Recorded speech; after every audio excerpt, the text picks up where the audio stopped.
Admeto que la gent talli arbres quan cal. Però per què destruir els boscos? Els boscos de Rússia tremolen sota els cops de destral. Milers d'arbres moren. Desapareixen caus d'animals i nius d'ocells. Els rius s'assequen i s'omplen de sorra.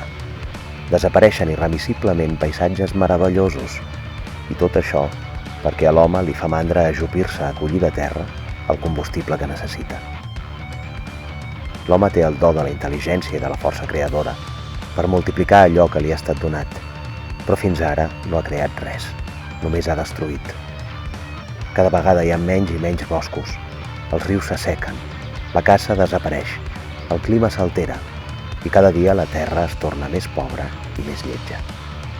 Els que viuran 100, 200 anys després de nosaltres ens menysprearan per haver fet una vida tan estúpida i lletja. Ells potser sí que trobaran el mitjà de ser feliços, però nosaltres